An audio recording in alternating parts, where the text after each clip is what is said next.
he arrived in the mid-2000s. He could take any move from any opponent and make it look like the most violent thing you had ever seen, and not in a small way. He would physically throw himself through the air, ragdoll across the ring, and land in a way that made basic offense look like a car accident. Watch an old Dolph Ziggler match, and pay attention specifically to what his body does when someone hits him, not just that he falls. Watch the trajectory. Watch how his legs fly up before his back hits the mat. Watch how he bounces off the canvas. He is doing things with his body that most performers cannot replicate even if they try. It is a skill that took years to develop, and almost nobody appreciated it correctly while he was doing it. But here's the part that rarely gets added to that argument. The reason Ziggler sold that way was not accidental. He made a deliberate artistic choice to maximize the impact of every move he absorbed, because that is what the promotion kept asking from him. He was not selling that way because he did not understand psychology. He was selling that way because the company kept putting him across from performers who needed to look dominant. Oh, we love the way you take Sheamus's bro kick.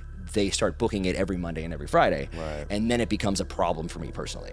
Like, now I'm losing twice as much as I normally would be, and you're like, oh, okay. How do I get out of it? And he was good enough at his job to make them look exactly that. Problem was that nobody was doing the same for him in return. His first World Heavyweight Championship reign in 2011 tells you everything you need to know about how WWE saw him at that point. Vicky Guerrero, his on-screen manager, awarded him the title. That same night, Edge defeated him for it. The reign lasted for a few minutes. The championship was handed to him, so it could be taken from him, and that pattern would quietly define the next decade of his career. And he kept accepting those assignments, because that is the culture. You do what you are told. You trust the process. You believe that the quality of your work will eventually force the company's hand. A lot of wrestlers have held on to that belief far longer than they should have. The 2013 Money in the Bank cash-in is the moment most Dolph Ziggler fans point to when they talk about what could have been. He cashed in on Alberto Del Rio the night after WrestleMania 29. The crowd in East Rutherford, New Jersey responded like someone had personally done them a favor. It was explosive, sustained, and completely organic. Nobody told that crowd to react that way. They just did because they had been waiting for that moment for a long time. Backstage reports from that period indicate that Vince McMahon told people in the building before the cash-in happened that the company was not pushing Dolph Ziggler, not in diplomatic terms, directly. They were not pushing him. The cash-in was approved because it would create a viral moment for post-WrestleMania television, not because there was a real plan behind it. A few weeks into his reign, Ziggler got a concussion. After a kick from Jack Swagger, when he came back, he lost the title. Management had all the justification they needed to close the window, and they closed it without hesitation. Then Survivor Series 2014 happened. The match was supposed to be Roman Reigns' moment. The hand-picked heir to the WWE throne was supposed to survive impossible odds against the Authority and emerge as the next franchise player. Reigns got hurt before the event with a hernia. The booking committee suddenly needed someone who could handle that spot physically and get the crowd behind them in real time. They called Dolph Ziggler. Of course they did. What he did in that match is one of the best individual performances I have seen in that format. 3-on-1 against Seth Rollins, Kane, and Luke Harper. He took everything they had. He kept coming back. The crowd was completely invested by the final stretch. When he got the last pinfall and the music hit, it genuinely felt like something real had just happened. And I remember watching that thinking, this is the moment. This is where the company finally commits to what the audience has been telling them for years. Within weeks, the Authority was back on television. Ziggler was written off the show in a storyline where he was fired. When he returned, the Intercontinental Championship he had been holding was stripped from him immediately. I cannot fully explain what that felt like to people who had followed his career closely without you having gone through something similar as a fan. It is not quite disappointment. Disappointment implies you expected something different. It is more like confirmation of a fear you had been quietly carrying. The fear that the quality of the work is not actually one of the inputs in the decision. That there are conversations happening far above the level of the audience that determine how everything goes, and nothing you see on television will change them. Now, the backstage reality of why this kept happening to Ziggler is a genuinely strange story. Pat Patterson was one of the most important creative figures in WWE history. Inaugural Intercontinental Champion, Hall of Famer, one of McMahon's most trusted advisors for decades. He also believed in Dolph Ziggler completely. He lobbied McMahon internally and consistently, making the case that the talent, the crowd connection, and the work ethic were all there. According to multiple industry insiders, McMahon's response to this lobbying was to book Ziggler in extended losing streaks. Not because Ziggler was underperforming, but because McMahon did not respond well to being told who to push. The louder Patterson advocated, the harder McMahon pushed back. Ziggler's career became collateral damage in a power struggle between his most powerful advocate and the most powerful man in the company. He was not in the room for most of that fight. His only contribution was showing up every week and doing excellent work, which, apparently, made the whole situation worse. Now, to be fair to the complete picture, there were genuine creative limitations with the Ziggler character that existed independent of politics. His presentation was heavily modeled on two legends, Curt Hennig, better known as Mr. Perfect, and Shawn Michaels. The bleached hair, the athletic arrogance, the obsession with being the best in the room. But the problem with building your identity as a tribute to someone else is that you are always one step behind the original. You can be excellent at it and still be perceived as a copy. Shawn Michaels took that same arrogant, high-flying persona and evolved it across decades. There were real emotional layers to HBK that the character could access when the story demanded it. Ziggler's version stayed largely fixed. The show off. For over a decade, the gimmick never grew into something bigger than itself. He even confronted Michaels about this directly. After a highly praised dark match, Ziggler reportedly demanded to know why. After more than 11 years of pitching ideas and delivering quality work, he still was not a main event fixture. He went to one of the most influential voices in the company and asked for an honest answer. Michaels said, "Yeah, I don't know. That response has stayed with me. Not because it was cruel, because it was honest. Being the best wrestler in the building is not a differentiator when the building is full of excellent wrestlers. The character has to become something the audience cannot imagine replacing." And Ziggler, despite everything he gave to his performances, never fully cracked that part of the equation. WWE also made it considerably worse when they tried to help. The 2015 Love Triangle storyline involving Rusev, Lana, and Summer Rae asked Ziggler to carry melodramatic material when his entire skill set was built for physical storytelling. The angle ran for months and helped nobody. It was the wrong tool for the wrong assignment, and anyone watching could see exactly that. The 2017 United States Championship situation had its own brand of frustration attached to it. He won the title, then vacated it dramatically, laying the belt in the ring and walking out in what felt like a real statement. For the first time in a while, the creative team seemed to be working with the actual frustration of who Ziggler was, rather than against it. He returned as the number 30 entrant in the Royal Rumble. Got eliminated in under 3 minutes. By the time Ziggler entered his late 30s, WWE had put financial handcuffs on him. Downside guarantees reportedly in the range $1.5 million per year. Enough money that walking away became a very difficult risk to justify. He stayed. He pursued stand-up comedy on the side. He appeared on Fox Business Network as a political commentator. He found a way to build a life outside the ring while still showing up every week to do what he had always done. He said it plainly in an interview with Chris Van Vliet. In 5 years, this guy's ready. I know